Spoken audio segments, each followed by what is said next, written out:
नमस्कार. देश यात्राच्या या भागात आपलं सगळ्यांचं मनपूर्वक स्वागत. आज आपण आहोत सांगली जिल्ह्यातील इस्लामपूर जवळच्या एका छोट्या गावामध्ये आणि आपण भेटणार आहोत एकेकाळी ज्यांच्या नावाची या भागामध्ये प्रचंड दहशत होती, परंतु त्यांच्या जीवनामध्ये परिवर्तन झालं आणि आज त्यांची प्रवचनं ऐकण्यासाठी संपूर्ण महाराष्ट्रातील लोक आतुर असतात. अशा बापू बिरू वाटेगावकर यांच्याशी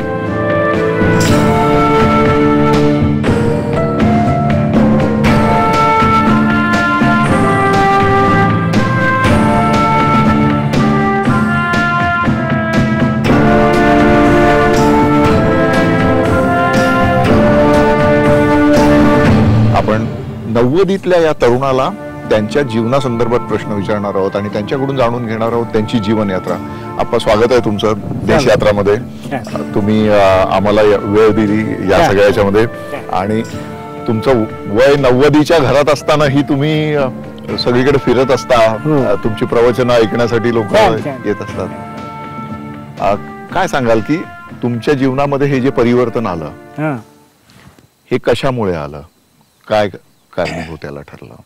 हे गावगुंडी लोक जनतेला त्रास येत होते. बरोबर.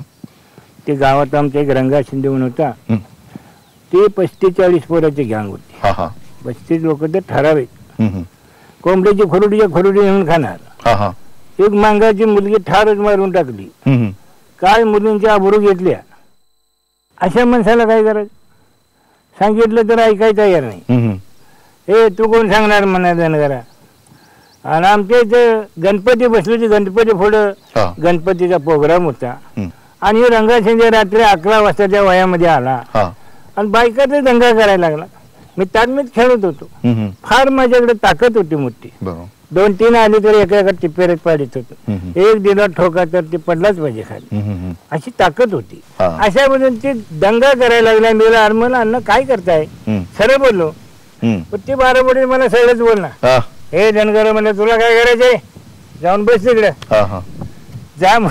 आता काय करायचं? आणि राग आला पण म्हणलं गप बसलो. फार राग आढवला आणि जरा ते दंगा करायला. मी पुढे गेलो. अण्णा म्हणलं काय करताय, हे तुम्हाला सोपतंय का? आणि तुमच्यासारख्या माणसाला हे बरोबर ना, असं त्याला गोड बोललो. मग बापू म्हणलं काय करायचं? काय नाही म्हणलं अण्णा जरा बसू जेव्हा पुढे गोळ्या चालल्या त्या बरोबर पाठवून हात फिरायचा गोड बोललो आणि त्याला गोड बोलायचे नाही नेला. मी बसले जाग्याला घोंगड्यावर बसा म्हणलं अण्णा घोंगड्यावर. माझी तिथं कोराड आहेच, खिशात चाकू आहे. तुम्ही तयारीत होतात? तयारीच सर. ती मांगाची पुरी मारली. तिचा मावळण माझा शिन्या मोठा होता. त्या मांगात सगळं माहिती होती. त्या मुलीला कसं मारलं होतं त्यांनी? आत्ती म्हणजे त्या घरदार पोरं सोडून माझ्या इथे येऊन राहा आणि या माणसाने जेवण घाल नाही तर मग काय म्हणला ती पोरगी म्हणजे असं घडणार नाही. तुझ्या घरात मी येणार, माझे पोरं नवरा सोडून मी येणार नाही. नाही मध्ये मांगाची जात आहे म्हणली, मरणाला भेणार नाही. बरोबर असं म्हणलं. पोरीला ठारच मारून टाकलं. अरे रे, ठारच मारून टाकलं. पोलिसांनी काय केलं नाही? पोलिसांनी त्याला अटक केली, त्याला सांगितलं, पण त्याच्याकडून साक्षी दे ना. साक्षीनं कोर्टाने त्याला सोडून दिलो. आता मला कोर्टाने सोडून दिले. गावात काय पोलीस पाटील सरपंच कुणीच बोलत नव्हते. सोडून दिलं ते जास्त करायला. मग गोड बोलून त्याला घोंगड्यावर बसवला. अण्णा म्हणलं बसा घोंगड्यावर. पान बटवा काढला. पान खाय म्हणलं खाव पान खायला सुरुवात केली. सुपारी आहे म्हणलं सगळं आहे. माझ्या खिशात चाकू तर इथं खोलायचं कसं चाकू? बरोबर खोलायला येत नाही ना, म्हणून मी उठून उभा राहिलो. कोराड आहे पण तिथे घेऊन कोराडीनं मर्डर होत नाही म्हणतात, कोणतं धरणार लगेच. अशा करता मी उठल्यावर रंग्या म्हणलं काय उठल्या रे? अहो म्हणलं जरा अण्णा मी लगेच जाऊन येतो. तुम्ही येताय काय? उगाच म्हणलं तुम्ही येताय. नाही म्हणला मी येत. तू जाता ये जा. मी बाहेर गेलो, चाकू खोलला आणि इथं असं कंबर त्याच्यात बाजूला खवला आणि मी मागल्या अंगानं आलो. माणसात ही फोटो बघून बसलो. बरोबर माझ्याकडे सगळी माणसं वय ऐकायच्या नादाला, ही पान सुपारी कातून खायच्या नादाला आणि मी मर्डर करायच्या नादाला. मागणून आता इथं धरलं गचुऱ्याला आणि असं वडलं तसंच दाबून धरलं डाव्यातून ह्यातून चाकून असाची चाकू कोतळ्या मारला एका चाकवातच कोतळा बाहेर हिकून तिकडेच फाटत गेला कोतळा. बापरे. कोतळा बाहेर पडला. सगळ्या माणसाची मिठी माझ्या अंगावर. काय झालं काय मुलं होय झाली आता काही काळजी नाही. पुन्हा सगळी सोडून वया मोडल्या मी घरी गेलो. त्याची गँग होती ना रंगा शिंदेची. तेट्टे गाण नव्हती तेट्टे होती. ही एकटाच आला होता. एकटाच आला होता ती. आपण त्यावेळेस तुम्हाला राग आला त्या मुलीला त्रास झाला होता त्याचा. आता आम्ही आमच्या महाराष्ट्रामध्ये बघतो आपल्या सगळ्या अवतीभोवती बघतो बायकांवर मुलींवर इतके अत्याचार होतात पण तुमच्यासारखा राग कोणाला येताना दिसत नाही.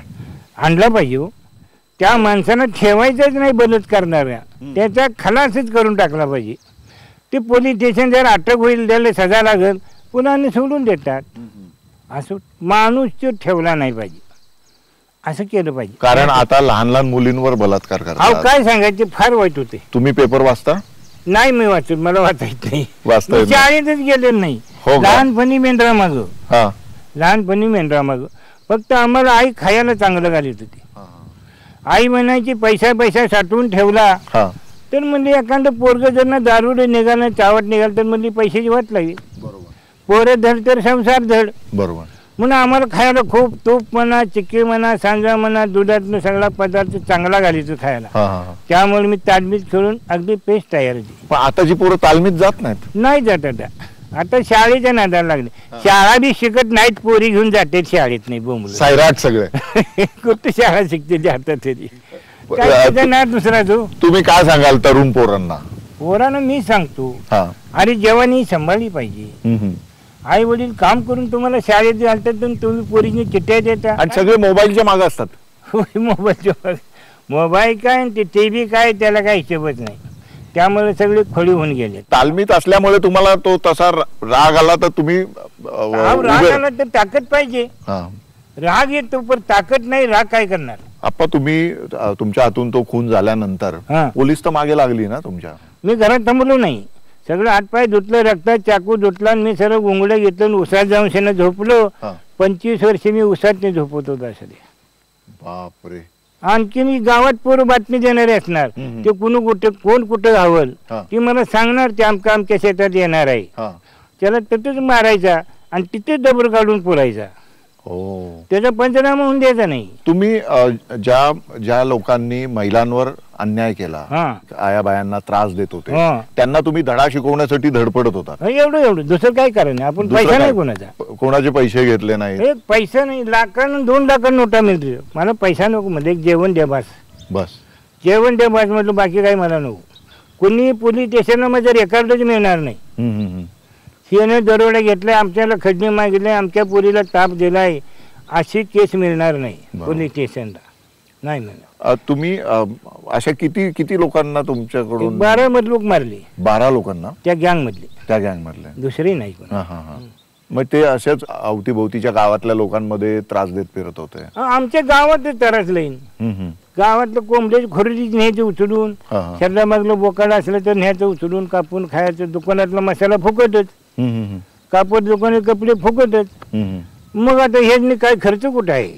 मग अशी फुकट खाया घावणारी माणसाला यायची. तेव्हाचा काळ आणि आताचा काळ नाही फरक कसा? ते काय सांगाल तुम्ही फरक? तो ह्यांना काही सांगून शेणाचे ऐकतेच कुठं. आमचीच पोरं ऐकणं तिथे काय करायचं. अंगात ताकद पाहिजे. ताकदीशिवाय आपल्याला जमीन आहे लागल एवढी पैसे बँकेत आहेत कोट्यानं घर आहे आरशाचं पण आपल्याला इथं दुश्मनानं धरलंय तिथं आपल्याला त्याला ताकद लावता आली पाहिजे. इंग्लिश मध्ये त्याला हेल्थ इज वेल्थ म्हणतात. शरीर म्हणजे तुमची संपत्ती आहे. संपत्ती नाही का? पैसा अडका संपत्ती नाही ती तिथे राहिली. आज आपल्याला काम देणारे आपल्या जवळ ताकद पाहिजे ती सांभाळावी. बरोबर. मी मेहनत करतो व्यायाम करतो म्हणताना शरीरात रक्त चालू राहतं. बरोबर. रक्त सारखं खेळलं पाहिजे नदीच्या पाण्यासारखं शरीरात थांबलं नाही पाहिजे. मग सकाळभर मी व्यायाम करतो पण एवढं राहिलं शरीर. तुम्ही आता 90ला पोहोचले अप्पा? हो 90 झालीच नाही. तुमचे जोडीदार असतील ना? गेली सगळी एक बी नाही. कोण ना आता? नाही. आता त्यांची पोरं भेटत असतील तुम्हाला? भेटतात की पोरं आहे ती भेटतात.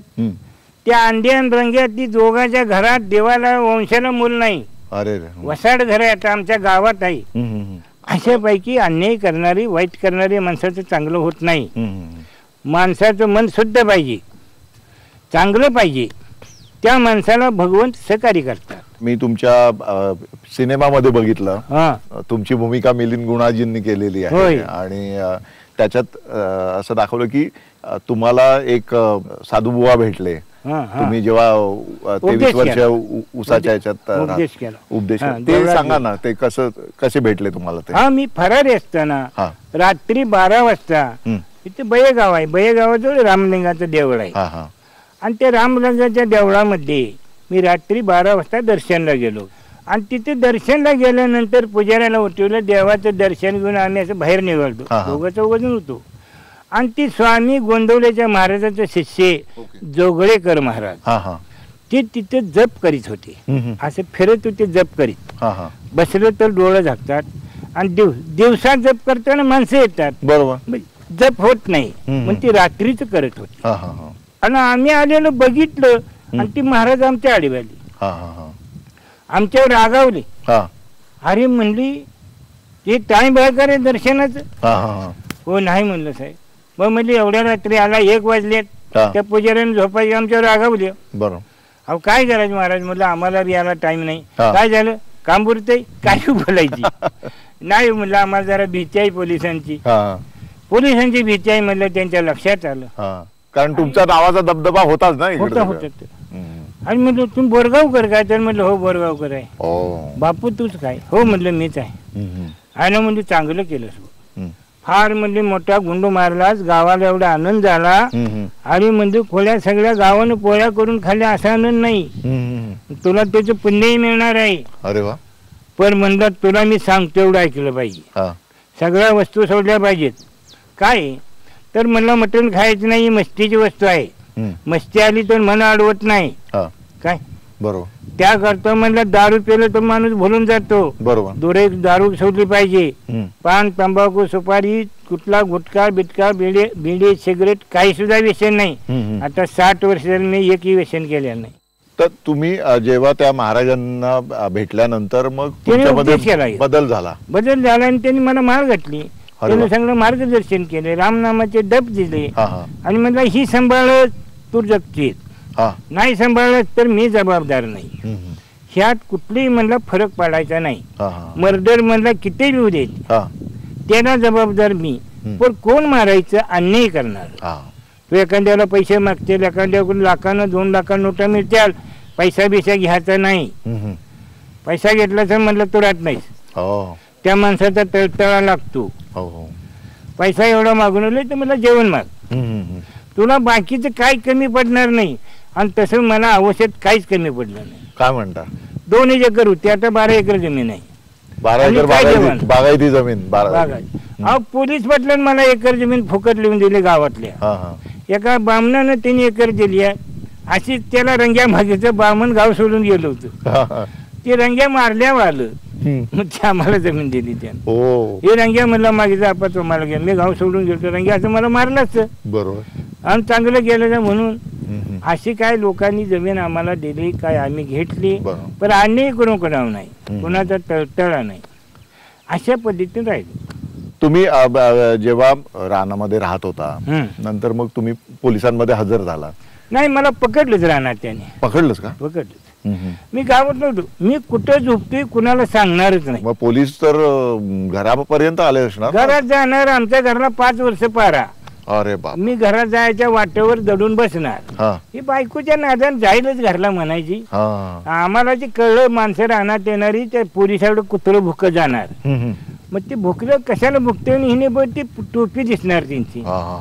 मग ती माणसं मला सांगणार, आपा पोलीस वाटो बसतात, दडून बसतात, तुम्ही घरला बिरला जातशिला.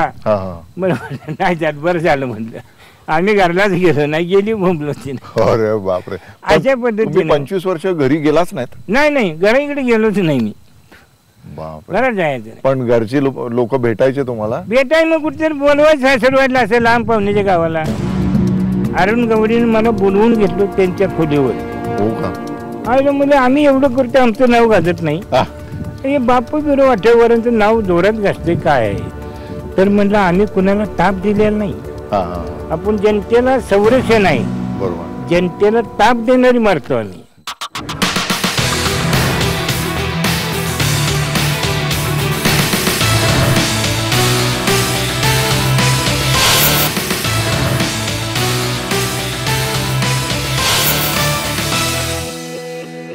पोलिसांनी पकडल्यानंतर तुम्ही येरवडा जेलमध्ये गेला. हा, पोलिसांनी पकडल्यानंतर पुन्हा सांगलीला मला 2 वर्ष ठेवलं, सजा लागल्यावर ना. हा पुन्हा मग कळंब्यात जेलला ठेवलं होतं. कळंब्यातनं पुन्हा मग आम्ही गेलो, बसमधनं पळवून नेलं मला. हा पुन्हा आम्ही गावलो, पुन्हा मला येरावड्याला पाठवलं. बसमधून कसं पळवून नेलं होतं?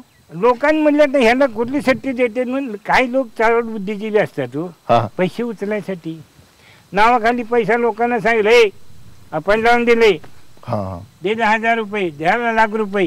हा मग लोक देतात उभ्या भ्यानं. हम्म. अशी काय होती, ती मरून गेली टाकली मारू ना. हा हा ती काय ठेवली नाही. पैसा मागणाऱ्याला आपण ठेवलं नाही, आपल्या गँगमधलं सुद्धा मारली. गँग मधले पण तुमच्या होते? हो, मग काय तशी करायला लागलो. काय लोकांना पैसे मागायला लागली. हा. किती होते एकूण तुमच्याकडे? आमची 50-50 पोरं होती, पण जागोजाग असणार. संघ सगळी घेऊन सांभाळता येत नाही. बरोबर. 2 नाही तर 3 पोरं संघ ठेवायची. हा हा जागोजाग गँग राहते. ही गावली तर ती मागं राहावी, बरोबर. ती गावली दुसरी राहावी. हो. असं ते बदलून ठेवावं लागतात. असं राहते ती. मग तुमचं जेल मधलं जे सगळं होतं वातावरण, हा, जेल मधलं जीवन, हो, ते कसं होतं? ते चांगलं होतं. आपण व्यवस्थित राहिलं तर सगळे व्यवस्थित. साहेब मला व्यवस्थित अगदी जेवण घेऊन स्वतः चपात्या करून या म्हणणार. हा. निश्चित मी जाणार, जेवण स्वतः भाजून घेणार, कालवण घेणार. जास्त नाही, एकट्यापुरतं. हा असं दुसरं एक चपात नेली तर म्हणजे सगळं बंद होईल. असे ते साहेब सांगणार, एकट्यापुरतं न्यामध्ये असं. पण आपण कुठल्या घाण माणसाजवळ बसत नव्हतो. जेलमध्ये पण हाणामाऱ्या होतात ना होते ते तुमच्या काळात मारे झाल्या? अवस्था. पोलीस फौजदारला मारलं कैद्यांनी जेलमध्ये? जेलमध्ये. फौजदारला का मारलं? पैसे घेणार आणि पत्त्याने खेळ म्हणणार, ती बंदी आहे. बरोबर. पत्त्याने खेळायचं नाही, पैसा रोकडा ठेवायचा नाही. बरोबर. आणि पत्त्याने खेळ तर खेळा म्हणून सांगितलं, हा. आणि ह्यानं 100 घेतलं आणि पुन्हा पत्त्याच दिला नाही. जेलमध्ये तुमचं वागणं चांगलं होतं म्हणून आणि ते लवकर एवढंच सोडलं बघा, ना? आपण कुणाची जवळ जायचंच नाही. हम्म. अरुण गवळीने मला बोलवून घेतलं त्यांच्या खोलीवर. हा. बोलवून घेतलं म्हणजे माणूस कसलाही बघायचा आहे. हो का? आयला म्हणजे आम्ही एवढं करतो, आमचं नाव गाजत नाही. हा. हे बापू बिरो वाटेवरांचं नाव जोरात गाजते काय आहे. गेलो हा. आणि म्हटलं साहेब काहीतरी म्हणते रे. काय नाही म्हटलं, चला हा. पोलीस लावून द्या. पोलिसा बरोबर गेलो, हम्म. गप्पा मारल्या, बसलो. मग जेवण बिवण काय फळं बिळं काय खाल्ली, हा. बोलत बसलो. म्हटलं कसं काय? म्हटलं बरं आहे. हा म्हटलं तुम्ही आम्ही एवढे मर्डर केले, एवढं गँग आहे, आमची दगडी चाल आहे, हा. एवढं आमचं नाव आहे, आमच्यापेक्षा तुमचं नाव पुढं आलंय, हा. कसं काय आलंय? हम्म. तर म्हटलं आम्ही कुणाला ताप दिलेला नाही, हा. कुणाचा पैसा घेतलेला नाही. आम्ही लय तर फुकटची भाकर खातो बरोबर. आणि जनतेचं काम करतो. आम्ही तुमची पोरं गेली म्हणजे बिल्डिंगवाल्यासनी पैसे उठून लाखांना आणि तिथून नोटा. आणि म्हटलं तुमची पोरं झेलमध्ये दंगा करतात, तसं म्हटलं आमची पोरं दंगा करणारी नाहीत. नाही, आम्ही ताकीद करतो. त्यामुळं म्हणजे विचार देतात. आपण जनतेला संरक्षण आहे, बरोबर. जनतेला ताप देणारी मारतो आम्ही. बरोबर. गप बसले, काय बोलले नाही. काय बोलले नाही का? नाही, बरोबर आहे. देवाला सुद्धा कष्ट करावे लागले, करावे लागले. बरोबर. असं नाही का? रामाने केल्यात, कृष्णाने तर जेलमध्ये जन्म घेतलाय, बरोबर. तेव्हा कंसाचा मर्डर झाला. बरोबर. हा, अशा पैशाची गोष्ट आहे. बरोबर. तुम्ही आम्हाला गुरु भेटले. तुम्ही आता हा त्या गुरूंबद्दल मला सांगा. हा, गुरुनी सांगितलं म्हणून आम्ही सुधारलो. ते गुरुनी मार्गदर्शन केले म्हणून आम्ही ते सगळं मानलं. गुरुने सांगितलेलं मोडायचं नाही. कुणाला पैसा मायना भाकरी अक्का मावशी ताय आहे म्हणायचं, 2 भाकरी द्या, जरा चटणी घालून द्या, मी आपला खात जातो. काही वेळेला असं करायचं. काही वेळेला आपली माणसाला जेवण मिळतं. काय एखादं मेंढरवाले असतात, त्यांच्या जवळ जाऊन जेवायचं, कुठे बी जाऊन जेवायचं. ते घरातलं जेवण मिळेल असं नाही. नाही नसलं तरी तसंच झोपायचं. असं व्हायचं का कधी? का 2-4 दिवस कधी जेवण नाही असं होत असेल? होतं तसं आहे का? नाही भेटलं काय करायचं? आपल्याला उघड जाता येत नाही. बरोबर. मग आता जेवण नसेल चालेल, पण लोकांना दिसायचं नाही, लगेच पोलिसाला बातमी देतात. बरोबर. मग आपल्याला पकडताल, असं नाही का? रात्रीचं काय कुणीकडे गेलं काय कळत नाही, बरोबर असं राहतं. आणि तेव्हा तर म्हणजे लाईट कमी असणार, हो. रस्ते कमी असतील सगळं- या सगळं- भागामध्ये, सगळं. होय. नाही का? होय. आता भरपूर सगळीकडे रस्ते आता सोय झाली हो. सोय झाली. आता मोबाईल झालं हा. आणि आता फरार राहता येत नाही, हम्म. प्रत्येकाजवळ मोबाईल. हो कोणी बी फोन लावला आणि पोलिसाला बोलवून गेलं. बरोबर. मग काही आता राहण्याची शेत नाही. राजकारणी लोक कोण यायचे तुमच्याकडे? आली तरी आम्ही राजकारण न ही सगळं चोरच आहे म्हणतो. ही राजकारण खेळणारी सगळी चोर, ते आपली घर भरतात. जनतेचं कोणी चांगलं केलंय का? नाहीच. नाही. साधा आमचा आम्ही शेरसे भरलेला ही जैन पेटला राजाराम बापूंनी ते कारखाना काढला. तर राजाराम बापू चांगले होते, चांगली होते माणसं ते. पण आता सगळीकडे म्हणजे तुमचा हा भाग सगळा वसंतदादा पाटील, होय, राजाराम बापू, होय. हे सगळे मोठे नेते या भागाने बघितलेले. बघितले. तर त्याच्यामुळे इकडे सांगली जिल्हा संपन्न पण झाला. हो हो, नाही का? वसंतराव दादा मला भेटले होते, हा. राजाराम बापू भेटले होते, म्हणत होते हजर व्हा. हा. अहो म्हणलं हजर होतो, लगेच म्हणले एका दिवसात तुला जामीन देऊन म्हणले बाहेर घेतो. हा. तू मग बाहेर घेतेला, हा. पण म्हटलं गावातली दुश्मन मला मारते ह्याच्याबद्दल काय जबाबदारी घेणार का? बरोबर. ही दुश्मन मला ठेवणार नाहीत, ही म्हणलं मला गेले गेले मारणार, त्याच्याबद्दल काय करणार? खरं म्हणतो. हो म्हणलं, ती वाईट आहे ती म्हणलं, त्यांना दादागिरीच करायची आहे गावात, ती सगळी संपली तर थांबल, बरोबर, नाही थांबत नाही. आईला मग म्हणलेलं का आता होय म्हणते आणि उद्या तुला मारलं तर म्हणजे मग काय करायचं? बरोबर. मग हजर होऊ नको म्हणजे का आणि मस्त मार चार पुन्हा करू. ते राजाराम बापू वारले आणि ते वसंतराव दादा वारले, सगळेच वारले. आणि नवीन आले मग ती काय आमची दाद घेते तू? नाही, मला सजा लागेल नसती. वसंतराव दादा म्हणत होती तुला एक दिवसाचा रात राहून देत नाही. हो ना, कारण दादांना माहिती होतं, माहिती होतं त्या खेळातलाच माणूस. दादांना सुद्धा गोळी लागली होती ना? होय होय, क्रांतिकारक. होय होय, झेल फोडून गेले होते. जेल फोडून गेले होते. होय, तुम्हाला माहिती असेल ना तेव्हा सगळं? सांगितलं होते, झेल फोडून गेले होते. नाना पाटलांचं सगळं ते पत्री सरकार होतं, त्याचं काम खूप होतं ना या भागात. तर मोठं काम. नाना पाटलाच काय ही येड्याचा मच्छंद येड्याचा माणूस हो. हो हो, फार धाडशी होता माणूस, चांगला होता. गोरगरिबाला ताप देणार, ताप देणार. नाना पाटलां जसे बातम्या देणाऱ्याला पत्र्या लावल्या त्या इंग्रज पडून गेलं. हो काय? हा, बातमीदारच कुठे थांबले, पत्र्या मारल्या बैलांच्या, त्यांच्या तळव्यात पायाच्या, म्हणून त्याला पत्री सरकार म्हणायचं ना? त्याला पत्र सरकार म्हणायचे. पत्र्या लावल्या, पुन्हा ते इंग्रजाला बातमी देणार कोण नाही, मग इंग्रज आतुरात पळून गेलं, मग यांच्या ताब्यात आलं सगळं. असं झालं. त्यावेळेसचा काळ वेगळा होता, वेगळा वेगळा. त्याला का एकता नाही, आता बेकार झाले जरा. 303 रायफल होती. 303 होती? हा, 303. पोलिसाच्या रायफलच्या गोळ्या माझ्या रायफल येत होते. काय म्हणता? होय, ती भेट होती.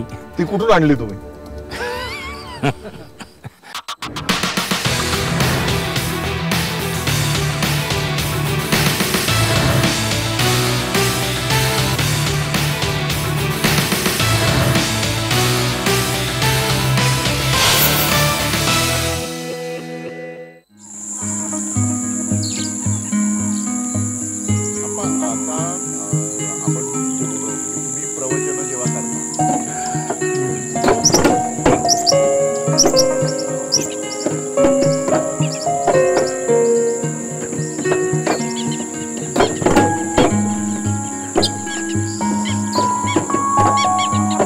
जेव्हा पिक्चर काढला होता, मिलिंद गुणाजी त्याच्यात काम करत होता ना? हो हो, ते तुम्हाला भेटायला आले होते का? आले आले, मिलिंद गुणाजी आले होते, ते दीपक देशमुख आले होते, बाकी सगळे लोक आले. कुठे? जेलमध्ये? हा, जेलमध्ये, जेलमध्ये आले. यारवड्याला ती मला चालताना बघणार, तशा आयडिया बघणार. ते मिलिंद गुणाजी हुशार आहे. आप्पा, तुमच्या दर्शनाला आलोय, तुमच्यामुळे जमीन सुटली बघा माझी. पांडुरंग पांडुरंग. आप्पा हे घ्या, माझा इटांचा कारखाना आहे, राहू द्या. गैरव्यवहार मला चालत नाही बाबा, जातो. अहो, घरच्यांची लई परवड झाली आयुष्यभर, नाही म्हण नका. पांडुरंग पांडुरंग. मी सुटून आलो त्यावेळा पेपरला दिलं तर साहेबांनी जेलमधल्या, अमुक आरोपी अमुक दिवशी सुटणार आहे अमुक तारखेला, म्हणून सगळी सावध राहिली होती. एखादं चुकून राहिलं असलं तर जाऊन मारेल म्हणून पेपरला दिले होते. हो का? आता तुम्ही जी ऊसाची शेतं बघता, रान बघता सगळी, हो हो हो हे आपल्या मागे आहे सगळं, होय. तर तेव्हा तुम्हाला जुन्या आठवणी येतात का? हा येणार की. असे उसात 25 वर्ष तुम्ही राहिले असे उसात नाही झोपायचे राहतं बरं. हा. असे उसात नाही झोपणार आहे. हा हा. तर कुणाला माहिती नाही झालं पाहिजे. हा हा हा माहिती झालं तर दुश्मन येतात, पोलीस येतात, बरोबर. म्हणून तसं दडून राहावं लागायचं. आता तुम्ही प्रवचन करता हो तेव्हा लोक भेटत असतील तुम्हाला, भेटतात वेगवेगळ्या क्षेत्रातली लोक भेटत असतील, भेटतात भेटतात. डॉक्टर, इंजिनियर, हो सगळे सगळे येतात. ते काय म्हणतात तुमच्याबद्दल? हे चांगलं आहे म्हणतात. काय? काय बरं आपण वाईपट काय सांगत नाही त्याचं, हा. चांगलं सांगतो. हम्म. दारू पिऊ नका, लोकांची वाईट वगैरे चितवू नका, दरोडे घालू नका, आपली शरीर संपत्ती सांभाळा. बरोबर. आणखीन ह्यापासून आपला फायदा आहे. फरारी असताना हो तर तेव्हाचा म्हणजे हा सगळा भाग तेव्हा काही रस्ते चांगले नव्हते, नाही नाही काही नव्हतं, वाहनं नव्हती, वाहनं एसटी होती का तेव्हा? नाही नाही चालतच जायचं आम्ही. इष्टीला आणि गाडीला आणि फटफट गाडी बसणारच नाही, हा. चालत मधनं जाणार. रोडनं गेलं तर अचानक कोणतरी भेटतं बरोबर. आणि ते ओळखतं, म्हणून रोडला जायचंच नाही, मधनातनं जायचं. पांढरी सफेद कपडे घालायचे नाहीत. दिवसा सफेद घालायचे फक्त. दिवसा घातले चालायचं, पण रात्रीचं नाही. दिवस काय आम्ही उसातच असायचं, कुठं फिरायचं यायचंही. अशा मी रात्री चालवली, ही सगळी घामानं चिप होणार कपडे आमची, अंगातली भिजत होती कपडे. एवढं प्रवास 5-5, 6-6 तुम्हाला जो वीरप्पन नावाचा तमिळनाडू मध्ये एक होता दरोडेखोर, तो माहितीये का? तो जंगलातच राहायचा. बरोबर आहे. माहितीये त्याच्याबद्दल तुम्हाला? आहे की. मला SRP पकडा यांनी कोर्टानं. बरोबर. तेव्हा SRP म्हणजे लई SRP आली. हा. म्हणजे पाण्यात पडलं तर आम्ही वडून काढू द्यायला. हा. आता कुठं बी जडू दे, ह्याला सोडणार ना असं SRPनं आवाहन केलं होतं. हा. आणि ती मला लगेच बातम्या आली की असे हा पोलीस आल्यात आणि SRP लोक आहेत. आणि आम्ही संध्याकाळी लगेच उठलो आणि नदीतनं पाहून पड्याला गेलो आणि किर्लोसवाडीवर गेलो आणि रेल्वेच बसलो. तर रेल्वे आलीच. रेल्वेच बसलो, ती नाशिक पंचवटीला जाऊन उतरलो आम्ही. अरे बापरे. नाशिक पंचवटीला आम्हाच्या देवळात जाऊन मुक्काम केला. काय म्हणता? तटनं जे निघालो ती काशी, अयोध्या, नाशिक, वृंदावन, गोकुळ, मथुरा, काश्मीर, श्रीनगर, हरिद्वार, ऋषिकेश, लक्ष्मणझुला, बद्रीनारायण, केदारनाथ अशा तीर्थावनी 12 वर्ष होतो. पुन्हा काय म्हणता? इकडं राहिलोच नाही मी. म्हणलं बघू देत, बोंबलू देत, फिरून फिरून गेले काहून ना. आईला म्हणजे धनगरानं लावले टाकून काय गावलं नाही आम्हाला. पण तुम्ही जेव्हा तिकडे होता हे सगळ्या तीर्थक्षेत्रामध्ये, मग कुठे राहायचं, काय खायचं? काय नाही, देवस्थानातच झोपायचं. तर ते जेवण कुठचं खायचं नाही, म्हटलंच खायचं नाही, फळं घ्यायची. आणखीन ते सगळं चालत होतं. जेवणा बिवणाचं तसं मिळत होतं जेवण. तीर्थाच्या जागेला जेवण असायचंच. हा, तिथे ते जेवण असतं, धर्मशाळा असतात. धर्मशाळा असतात असं. ते मग परत कधी आलात तुम्ही? 12 वर्षांनी? 12 वर्षानं परत आलो. परत आलो मी. पाक गंगासागरला गेलो. हा, गंगासागर म्हणजे कलकत्त्याजवळ तिकडे. हा, कलकत्त्यापासून समुद्रात बार गंगासागर एक बार. पैसे असायचे तुमच्याकडे? पैसे असायचे. पैसे भक्त लोक देणार ना. आणि मी तिकडे गेलो, काय केलं, भगवे कपडे घातले. भगवे कपडे घालून फिरत? मग काय करायचं, पोलिसाला बसवायचं म्हणलं ना, मग भगवे कपडे घालायचे. मग ती काय साधू म्हणलं, काय माझी तयारी बी असं ब्रह्मचारी साधू म्हणणार, असं साधू नाही. 50 रुपये, 25 रुपये, 30 रुपये नोटा मोहर. काय खायला कमी नव्हतं, चिक्कार पैसे मिळत. तर आपण काय गांजा नाही, दुसरं तंबाखू नाही, दूध घ्यायचं, प्यायचं, चांगली वस्तू, फळं खायची, अशा पद्धतीने. तुमचा खूप विश्वास आहे ना? अगदी. परमेश्वरास आहे काही, या मानवीत काही नाही. परमेश्वर आहे तर सगळं आहे. त्याच्या भगवंतानं तारलं आपल्याला रात दिवस. कित्येक वेळा साप आमच्या घोंगड्या खाली येऊन बसलेलं, रात्रीचं झोपल्यावर ना. मग सकाळ उठून बघतो घोंगड्यासाठी खाली बसले नाही. अरे बाबा म्हणलं, तू काय केलं? त्याला हात जोडायचं, आपलं निघून जायचं.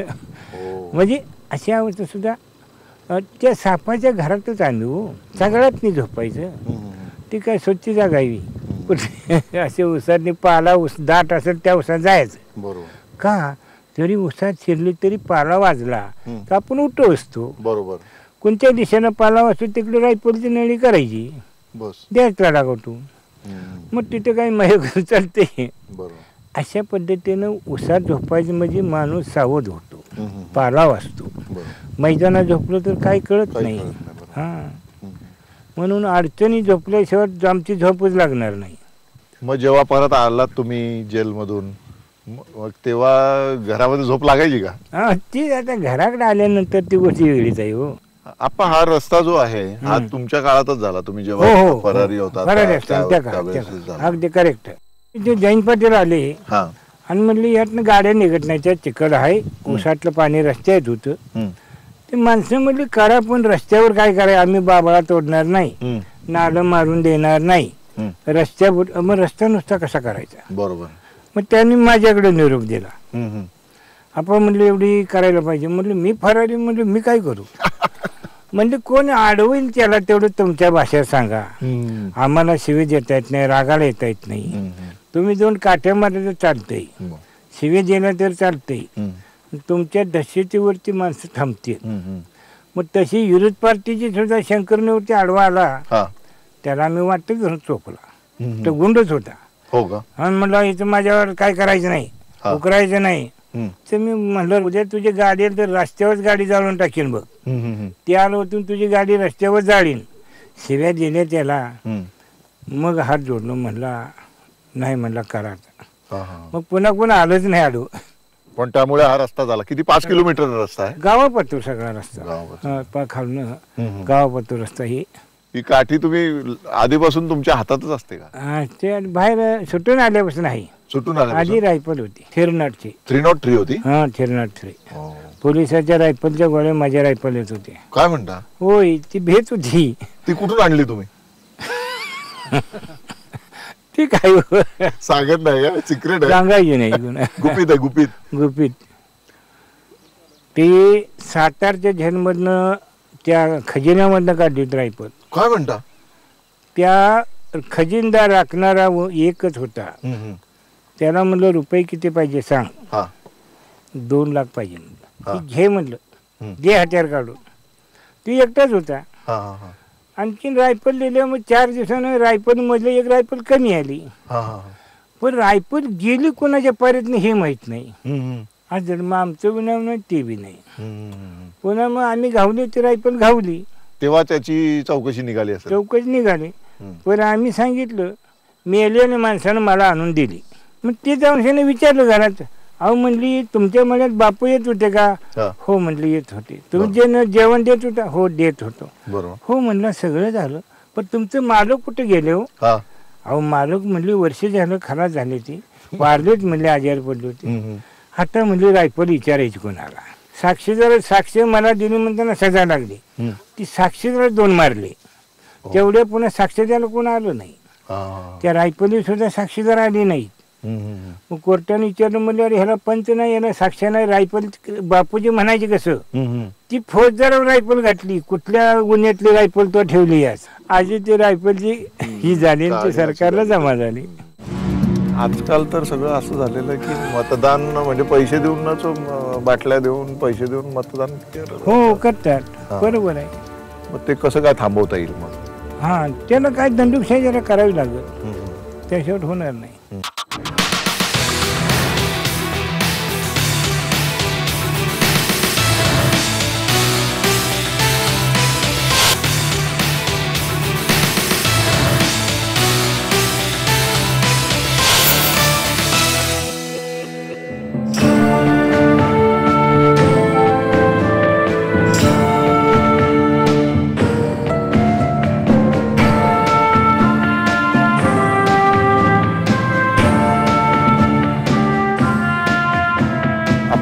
जेव्हा तुम्ही या सगळ्या संघर्षातून बाहेर येत होतात तर सत्ता पण बदलत गेली. आधी इंग्रजांची सत्ता होती, हो इंग्रजी सत्ता, नंतर आपलं सरकार आलं, आपली सत्ता, आणि आत्ताचं सरकार. हो, तर ह्या तिन्ही याच्यातला फरक कसा सांगाल तुम्ही? तिन्हीचा फरक म्हणजे आता न्यायाची काय बाजू राहील, सगळं चोर झालं. आताचं सरकार आहे सगळं चोरीच करते. आपली घरं भरतात, जनतेकडे बघत नाही. मग काय सरकारचा उपयोग काय? काय उपयोग आहे सांगायचे? चोर काढली पाहिजे. काय केलं पाहिजे सरकारने तुम्हाला? सरकारनं म्हणजे बदलली पाहिजे, आपण जनतेने बदलली पाहिजे. मग जमलं की जनतेने बदलले हे कसे येते? त्यांनी पाडूनच टाकायची. म्हणजे लोकांनी मतदान बदललं पाहिजे. हा मतदान बदललं पाहिजे. हा. मतदान बदलणं म्हणजे सरकार पडली ते बरोबर. पडली मग त्याला काही किंमत नाही. दुसरा चांगला माणूस बघून त्याला मतदान द्यायचं बरोबर. आणि त्याने राजकारण चालवायचं. पण आजकाल तर सगळं असं झालेलं की मतदान म्हणजे पैसे देऊनच बाटल्या देऊन पैसे देऊन मतदान हो करतात. हा. बरोबर आहे. मग ते कसं काय थांबवता येईल मग? हा त्याला काय दंडुकशाही जरा करावी लागेल. हम्म. त्याशिवाय होणार नाही. हम्म. आता शिक्षणाचं प्रमाण वाढत चाललंय. शाळा वाढल्या, मुलं शिकायला लागली, होय. पण एकीकडे शिक्षण आहे पण नोकऱ्या नाहीत, अशी पण परिस्थिती आता आता निर्माण काय आहे. ग्रॅज्युएट झालेली घरात बसली ती हम्म. काय करायचं नाही. त्यांनी शिक्षणाला पैसा न घालताना काही धंदा काढावा. हा हा. पैसा देऊन हम्म. ते लोकांना लाखानं रुपये द्यायचं आणि पुन्हा नोकऱ्या करायच्या. मग ती कवला पडायचं. बरोबर. काही फायदा नाही. हम्म. आपले पैसे आपल्याला देतात. बरोबर. त्या लाख रुपये नुसते याजच आपल्याला पगार मिळतो. हम्म. बरोबर. अशी तिची परिस्थिती आहे. आता मी बघतो सगळीकडे म्हणजे पश्चिम महाराष्ट्र असेल, खानदेश असेल, कोकण असेल, मराठवाडा असेल, विदर्भामध्ये शेतकरी आत्महत्या करतात. हो. शेतीत त्यांना नीट येत नाही म्हणून. आणि आता शेतकऱ्यांची मुलं शेती करायला तयार नाहीत. नाही होय. तुम्हाला काय दिसतं का तुमच्या अवतीभोवती तशी पोरं दिसतात का? नाही की शेती करायला तयार नाहीत. बरोबर आहे. नोकरीच पाहिजे म्हणतात. हा. बरोबर. आणि शेतकऱ्याच्या मुलाला कोण मुलगी द्यायला तयार नाही. नाही होय. नोकरदार पाहिजे म्हणते ते. हा. आणि मुलगी बी म्हणते नोकरदार पाहिजे. शिकलेली मुलगी काय त्या अशा अडाने ह्या बरं शेतीवाल्यावर लग्न करीत नाही. पण सांगतो तुम्हाला आम्हाला नाही करायचं. हा. काय करायचं अवघड झाले ते. मग कसं व्हायचं? अवघड आहे ते. करायचे आपण सगळ्यालाच नोकरदार कुठलं मिळणार बरोबर. असं नाही का. तसं केलं पाहिजे. मग ही परिस्थिती कधी बदलेल तुम्हाला वाटतं? बदल की आपण बदलली तर बदलल. बदलणारे माणसं पाहिजे, जनता पाहिजे, तशी बदलू शकते. ही जपलायचं माणसाच्या हातात आहे. बरोबर. जे बदलतं शकते. धन्यवाद आप्पा, तुम्ही देशयात्रामध्ये आलात आणि हा सगळा तुमचा प्रवास म्हणजे तुम्ही वॉन्टेड असतानाचा प्रवास, त्यानंतर जेलमधला आणि त्यानंतर बाहेर आल्यानंतर आता तुम्ही जे जीवन बघितलं होय. आणि या 90त पण तुम्ही अजून मजबूत आहात. मी तुम्हाला सांगतो की तुम्ही 100 पूर्ण करा आणि त्यावेळेस पुन्हा मी तुमची मुलाखत घ्यायला येईन. तर काय भगवंताच्या हातातलं आहे. त्यांनी काय अवश्य दिलंय तेवढं. हे अवश्य आपल्या हातात नाही. जन्मच त्यांनी दिला. आपण राहणीमानी आपल्या अवश्य वाढतो सुद्धा. बरोबर. राहणीमानी चांगली असली तर अवश्य वाढलाच पाहिजे. बरोबर. धन्यवाद. धन्यवाद.